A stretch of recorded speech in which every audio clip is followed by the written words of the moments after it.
అందరికీ నమస్కారం. నేను మీ ఏబీవి. ఒక పెద్ద సంఘటన జరిగినప్పుడు దానికి సంబంధించిన పూర్వాపరాలు వీలైనంత త్వరగా తెలుసుకునే హక్కు ప్రజలకు ఉంటుంది. ముఖ్యంగా అటువంటి సంఘటన తీవ్రమైనటువంటి రాజకీయ దుమారానికి కారణమైనప్పుడు దాని గురించి ఎన్ని వివరాలు తెలుసుకుంటే అంత మంచిది. దానిలో నిజానిజాలు ప్రజలే గుర్తించే అవకాశం ఉంటుంది.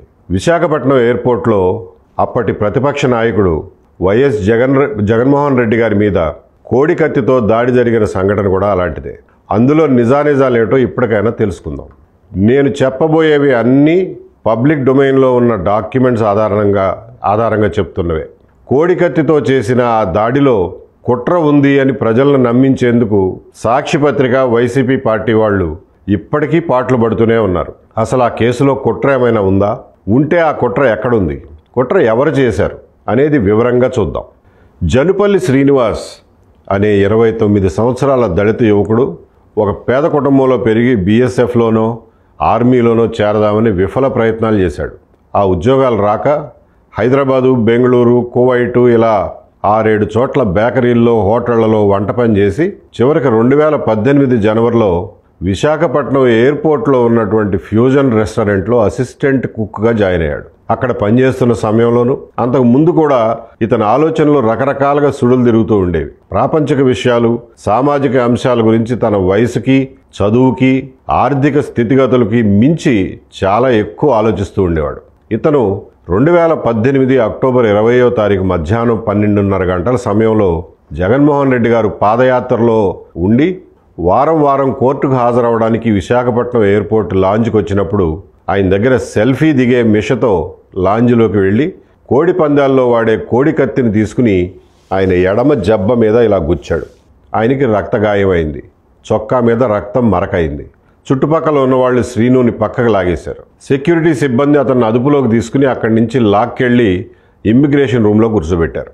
జగన్మోహన్ రెడ్డి గారు అక్కడి నుంచి నడుచుకుంటూ సెక్యూరిటీ చెక్ దగ్గరికి వెళ్ళి ప్రాథమిక చికిత్స అక్కడ చేయించుకుని విమానం ఎక్కి హైదరాబాద్ వెళ్ళిపోయారు. ఇది జరిగినటువంటి ప్రాథమిక సంఘటన. ఇమ్మిగ్రేషన్ రూమ్లో కూర్చోబెట్టిన శ్రీనివాస్ని పోలీసులు, సెక్యూరిటీ సిబ్బంది తనిఖీ చేశారు.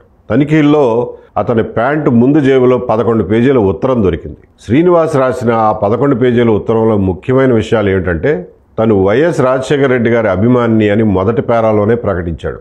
ఇంకా జగన్మోహన్ రెడ్డి గారిని ఉద్దేశించి, అన్నా, నేను ఈ విధంగా చేయడానికి గల కారణం నీ పైన ఏ విధమైన కక్ష కానీ, రాజకీయ కుట్ర కానీ, ఏ పదవి ఆశించి కానీ, సెలబ్రిటీగా మారాలని కానీ చేయలేదు. మన పరిపాలనలో మనం అధికారంలోకి వచ్చిన తర్వాత ప్రజలు ఇబ్బంది పడకుండా ఇలా చేశాను. అన్నా, మీరు ప్రవేశపెట్టిన మొదటి పథకం, అప్పట్లో నవరత్నాల పథకాలు ఉండేవి కదా, దానికి ప్రచారం బాగా జరిగేది. బహుశా వాటిల్లో ఒక పథకం అయి ఉంటుంది ఇది. అన్నా, మొదటి పథకం కొంతమంది రైతులకు మాత్రమే లబ్ధి చేకూరేలా ఉంది. రైతు అంటే సొంత భూమిలోనే కాదు, కౌలు రైతు కూడా ఉంటాడు. కౌలు రైతు మాట మీరు చెప్పలేదు. రెండోది, ప్రజలు తీవ్రంగా ఇబ్బంది పడుతున్న రెండో సమస్య, ఒక కూలి పని చేసుకునేవాడు రేషన్ బియ్యం తీసుకోవాలంటే 2 రోజుల పని మానేసి రేషన్ దుకాణాల చుట్టూ తిరగాల్సిన పరిస్థితి. ప్రజలు రేషన్ దుకాణాలకు వెళ్ళిన 10 నిమిషాల్లోనే రేషన్ పొందే అవకాశం కల్పించాలి. ఇలా సామాజిక సమస్యలను ఏకరువు పెడుతూ ఈ 11 పేజీల ఉత్తరం సాగింది. ఇందులో అతను వికలాంగులు, వృద్ధులు, నిరుద్యోగులు, రాజధాని నిర్మాణం ఖర్చు, పేదలకు ఇళ్ళు, ఆరోగ్య సమస్యలు, కులాల సమస్య, మద్యపాన నిషేధం, అవినీతి, మహిళల సమస్యలు, ప్రత్యేక హోదా, నక్సలైట్ల సమస్య, చివరికి వన్యప్రాణులు, పక్షులు, వాటి కష్టాలని, భూసారం దెబ్బతింటోందని, అనాథ పిల్లల గురించి, వరద బాధ్యతల గురించి, అగ్రిగోల్డ్ బాధ్యతల గురించి, తుఫాను బాధ్యతల గురించి 11 పేజీలు రాసుకుంటూ పోయాడు. ఆ 11 పేజీల ఉత్తరం కోర్టులో ఉంది. అది పబ్లిక్ డాక్యుమెంట్, అది మీరు కూడా చదవచ్చు. చివరిలో 11వ పేజీలో అతను రాసింది ఏంటంటే, ఈ ఘటనలో నాకు ఏ ప్రాణహాని జరిగినా నా అవయవ దానం చేయండి అమ్మా నాన్న. ఇట్లు మీ చంటి, అడ్రస్ తాణేలంక గ్రామం, ముమ్మిడివరం మండలం, తూర్పుగోదావరి జిల్లా. ఇది ఈ 11 పేజీల ఉత్తర సారాంశం. 11వ పేజీని తన చేతి వ్రాతతో కెలికినట్టుగా హడావిడిగా రాశాడు. 2-3 లైన్లు మాత్రమే ఉంది.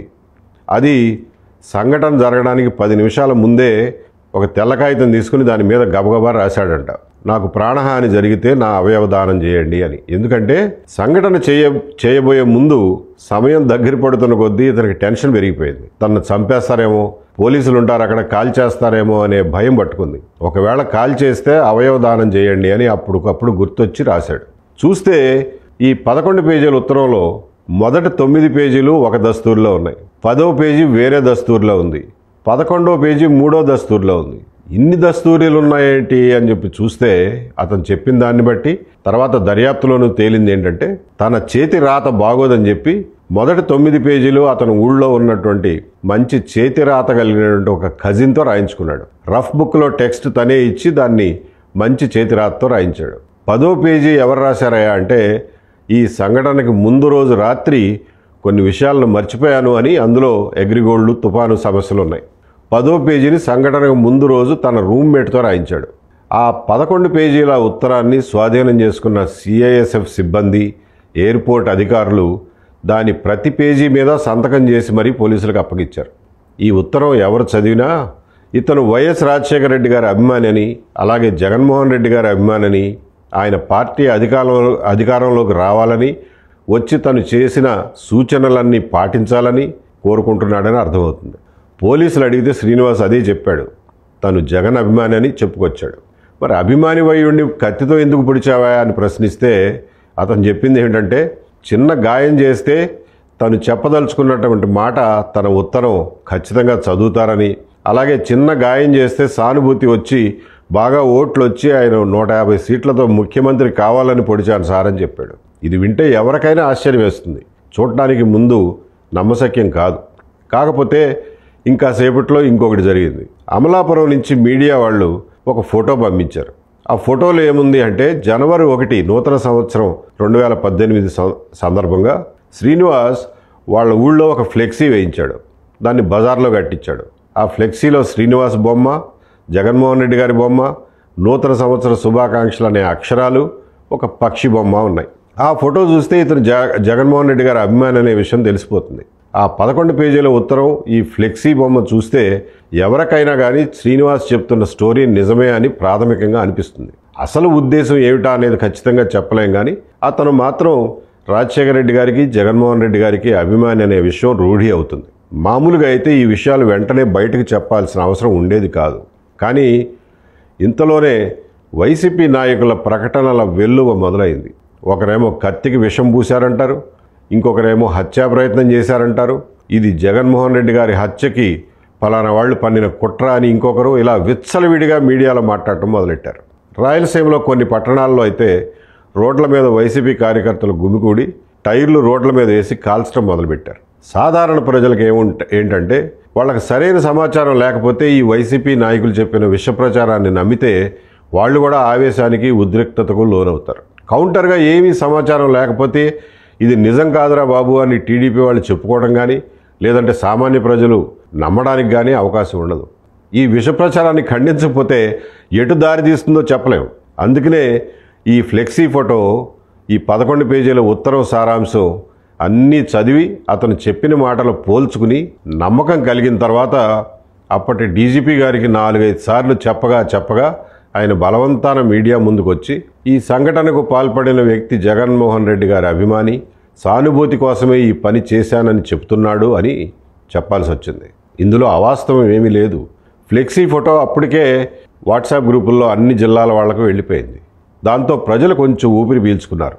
ఇదంత పెద్ద సంఘటన కాదు, ఎవరో అభిమాని పిచ్చభిమానంతో చేసిన పనిలాగా ఉందని చెప్పి వాళ్ళు చల్లబడ్డారు. దాంతో వైసీపీ వాళ్ళు హింసను ప్రేరేపించడానికి చేసిన ప్రయత్నాలన్నీ బెడిసికొట్టాయి. అయినా సరే ఈ సంఘటన జరిగిన 25వ తేదీన రాష్ట్ర వ్యాప్తంగా వైసీపీ నేతలు, వాళ్ళ అనుచరులు మొత్తం 350 ప్రదర్శనలు, ధర్నాలు చేశారు. వివరాలు తెలిసిన మర్నాడు కూడా పోటీపడి మరీ 125కు పైగా ధర్నాలు చేశారు. ఈ ధర్నాల్లో మొత్తం ఒక 25,000 మంది పాల్గొన్నారని అంచనా. ఆ రోజుల్లో పేపర్లో వచ్చిన వార్తలు చూస్తే ఎవరికైనా ఈ విషయాలు తెలుస్తాయి. ఈ 25,000 మందికి సాధారణ ప్రజలకి జత కలిస్తే జరిగే హింసను కంట్రోల్ చేయడం చాలా కష్టం. గతంలో విజయవాడలో వంగవీటి మోహన్ రంగా గారి హత్య తర్వాత జరిగిన హింస, ఇందిరాగాంధీ, రాజీవ్ గాంధీ గారుల హత్యల తర్వాత జరిగిన హింసలు మన కళ్ళ ముందే ఉన్నాయి. ఆ మధ్యలోనే తునిలో రైలు దహనం, దాచేపల్లిలో జరిగిన ఆందోళనలు కూడా చూసాం. కాబట్టి ఇలాంటి సంఘటనలను ఆధారంగా చేసుకుని రాజకీయ పార్టీలు ఒక ప్రణాళిక ప్రకారం హింసని ప్రేరేపిస్తే దాన్ని అదుపు చేయడం చాలా కష్టం. విచారణకు ముందే ఇతను జగన్ అభిమాని అని చెప్పి ప్రకటించడాన్ని చాలామంది తప్పుపడుతుంటారు. అలా ఎలా చెప్తారండి, దర్యాప్తు అవ్వకుండానే ఎలా చెప్తారని చాలామంది ప్రశ్నించారు. ఇక్కడ గమనించాల్సిన విషయం ఏంటంటే, దర్యాప్తు వేరు, ప్రజాశాంతిని అంటే పబ్లిక్ ఆర్డర్ని, శాంతి భద్రతలను కాపాడడం అనేది వేరు. ఈ రెంటిని వేరువేరుగా చూడాలి. విచారణ ఎక్కడికి పోదు, సాక్ష్యాలేమి కనుమరుగు అవ్వవు. కానీ శాంతి భద్రతలు మాత్రం ఒక్కసారి అదుపు తప్పితే వాటిని మళ్ళీ కంట్రోల్ చేయడం చాలా కష్టం. ఆస్తి నష్టం, ప్రాణ నష్టం కూడా జరగవచ్చు. ఎవరిదైనా ఇల్లు తగలబడిపోతుంటే ముందు మంటలు ఆర్పేందుకు ప్రయత్నం చేస్తావా, లేకపోతే ఇంటి రిజిస్ట్రేషన్ కాగితాలు చూపించండి, బిల్డింగ్ పర్మిషన్ చూపించండి, ఇది మీ ఇల్లే అని నమ్మకం ఏమిటి, అసలు మంట ఎక్కడ మొదలైంది, ఎలా మొదలైంది అని ప్రశ్నలు అడుగుతావా? ఇది కూడా అలాంటిదే. దర్యాప్తు చేసేవాళ్ళు దర్యాప్తు చేసుకుంటూ పోతుంటారు, శాంతి భద్రతలు కాపాడాల్సిన వాళ్ళు కాపాడాలి కదా. కొంచెం విఘ్నత ఉన్నవారు ఎవరైనా సరే దీన్ని అర్థం చేసుకోగలుగుతారు. కాకపోతే రాష్ట్రాన్ని తగలబెడదామనుకుని ప్రణాళిక వేసుకున్న వైసీపీ వాళ్ళు మాత్రం దీన్ని రచ్చ చేస్తారు, రచ్చ చేశారు కూడా. సరే,